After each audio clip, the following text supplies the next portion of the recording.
This is easily, I think, my top 3 favorite reads for 2026. I will take 0 notes on this book. I don't care if you didn't like it. I don't care. I thought it was just perfection. And it wasn't like this heartwarming, life-changing type of read, but the way it was executed was perfection to me. Hi, I'm Arlene. I'm a lifelong reader and I love sharing my book notes beyond my written reviews. And today's feature is An Infinite Love Story by Chanel Cleeton. I can't wait to discuss this one with you.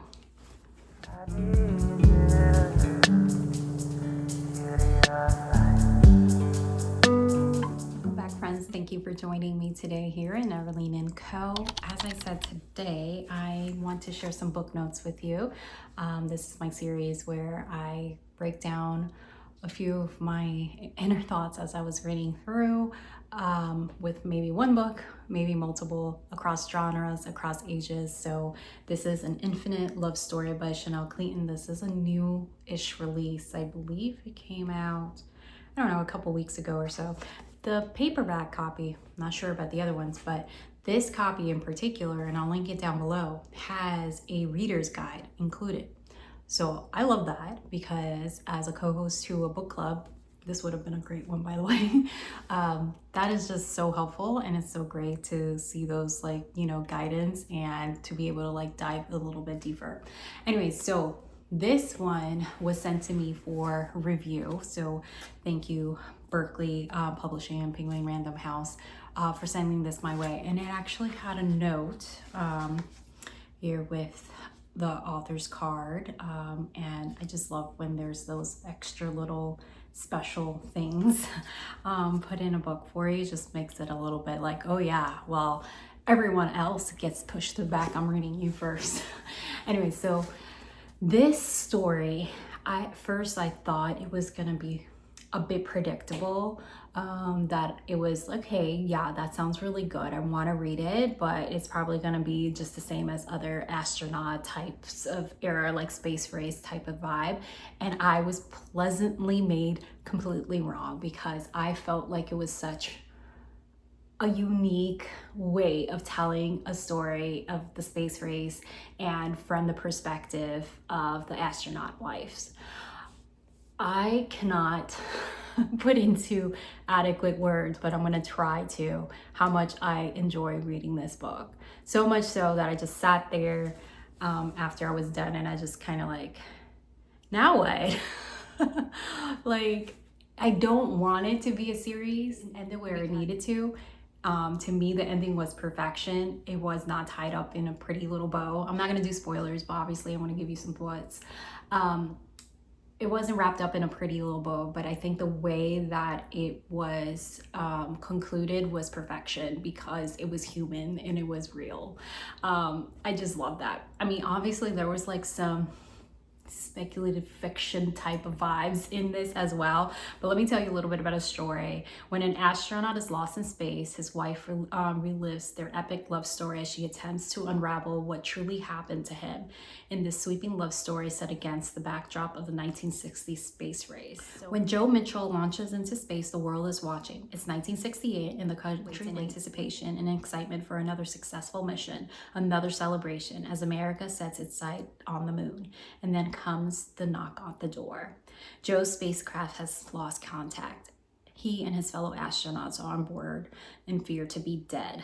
His wife Vivian's worst nightmare comes to life. Her grief is suddenly taken center stage as the nation waits and mourns. In her quiet moments, Vivian relives the memorable story, unable to accept that this is the end of the love that felt as though it was written in the stars. As the investigation surrounding Joe's lost spacecraft intensifies and the mishap is written off as an operator error, Vivian is determined to clear her husband's name and uncover the mystery of what happened in space. When someone starts sending Vivian's messages she believes only Joe can send, she begins to wonder if their love is stronger than space and time, and she'll do whatever it takes to bring her husband back to her.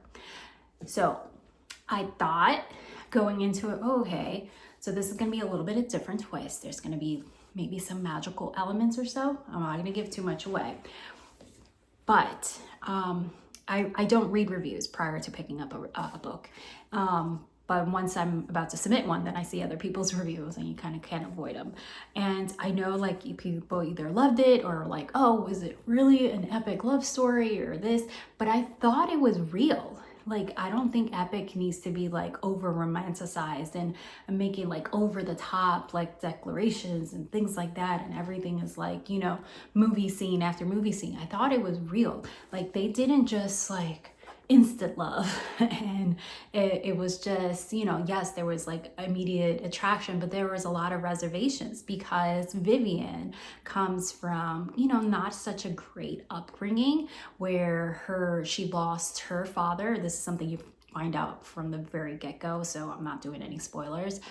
She lost her father in the war previously. I believe it was World War II. So she knows all about like her mom living that life of being a military wife and losing her husband in the aftermath, and that's something that she didn't want to like endure or to be part of. So that was like nothing that she looked at. Vivian goes to school to become a reporter in journalism, and she's trying to work her way up. Now this is the 1960s, so it's obviously not as, you know, taken as serious for women in journalism. And side note, I actually initially went to school for journalism, so connected a lot with that part of the story. You know, just her trying to find her way in that world. At the same time, you know, having a roommate and her setting up this double date, and that's how she met Joe, this you know, this charismatic fighter pilot, and that just lives on the edge, takes all these risks, and she's like, well, this is not what I want. I want like easy peasy, like, you know, just like predictable type of life. So it does jump back and forth, but it does in a way that is, you're not lost. So you are in present time. It will say 3 days gone, 14 days gone, and so on. And then you will go back in time from like their first encounter, and then go back into the next part. So as you're going back and forth to what's happening in present time, as they're trying to do investigations and see what happened, if they how to get contact back, and you know exactly what has gone wrong, and as she's thrust in front of the media and living all that part which she never wanted to be a part of, then you get to live the life that they lived through her memories, very vivid memories, and taken back into like flashbacks of their life up to the present time when everything joins together.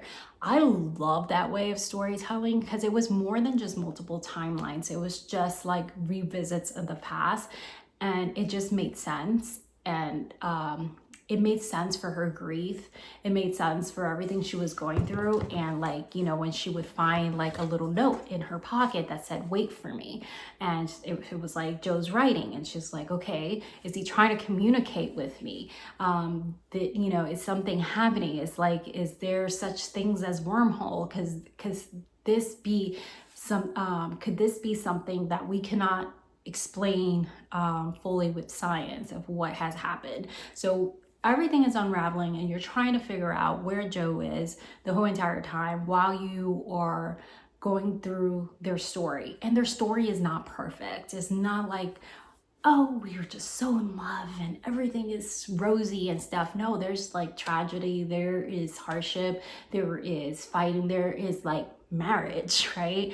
There is like the real nitty gritty, like the struggle, the highs, the lows of marriage. And I thought that's what made it so like perfect, because it wasn't pretty. It was not pretty. And when it said epic love story, I probably was expecting it to be like the fluff of what you normally see and read when you read that, but it wasn't. And I was very glad that it wasn't, that it was so real. One of the things that, and I like flagged it for you guys, that I loved, and you read this part a couple of times, when she asks, you know, like, you know, what it is it about? Like, why does he want to be an astronaut? Why does he want to train for this, for a mission? And why does he want to be part of the space program and all that jazz? And one of his responses, more romantic than space, than flight. I've never felt more at peace, more in awe of the world around me, of life, than when I am in the air. There's poetry about it, a simplicity and beauty to how very small you feel when confronted with the vastness of the universe and your place inside it. It humbles you, I suppose, or it makes you feel like anything is possible. Maybe that's the humbling part. I never can decide. So it's not like it's like super profound or anything like that, but it was just the way that their passions came through the page was, you know, just like the same way I feel passion for the things that I love to do, and, you know, like my chosen career. Like you made a connection with it. You made a connection. So it wasn't like it's something like totally out of this world. But to me, it was the loop that you're taken through with this story. Seeing how things are unraveling in present time and having that tension, and you know, that tension that is not heavy but is there, and you're just like, okay, like, come on, Joe, you gotta be there, you gotta be on the other side, they're gonna find them, we're gonna find them. So you're like holding on to that, but at the same time you're seeing all the imperfection. Not a character in Vivian that is just instantly everything about her is lovable. There's some things that you will critique about her, some things that you may feel that are selfish, some things that you may feel all kinds of ways, or that you completely profoundly can relate to depending where you go. And then her friends and what they're going through, and putting a light on that aspect of what it was like. And I know that the author did a lot of research of what it was like for the spouses, you know, during the space race and all that jazz. And even to now, because, you know, you still connected with military families and stuff. So and obviously this is not like everybody's experience, but I really love seeing that flip of it. And to me, the best part is just how it ended, not because I thought, oh, this is the ending I wanted, or ending is perfection, is because the ending felt right. I can't describe it any other way than when I ended, I was just like in the midst of sadness, hope, all this other stuff that you go through the emotions when reading this, or you may. I was just like, you know what? I smiled. I was like, you know what? Yeah. Yeah. And I can't talk about, like, I want somebody that has read it so we can talk about how we wrapped up together, because I need someone to discuss this with. Okay, so please pick it up, read it, and then message me over on Instagram so we can chat about it, because I have all kinds of feelings about this. I have all kinds of feelings, and I want to read more by this author.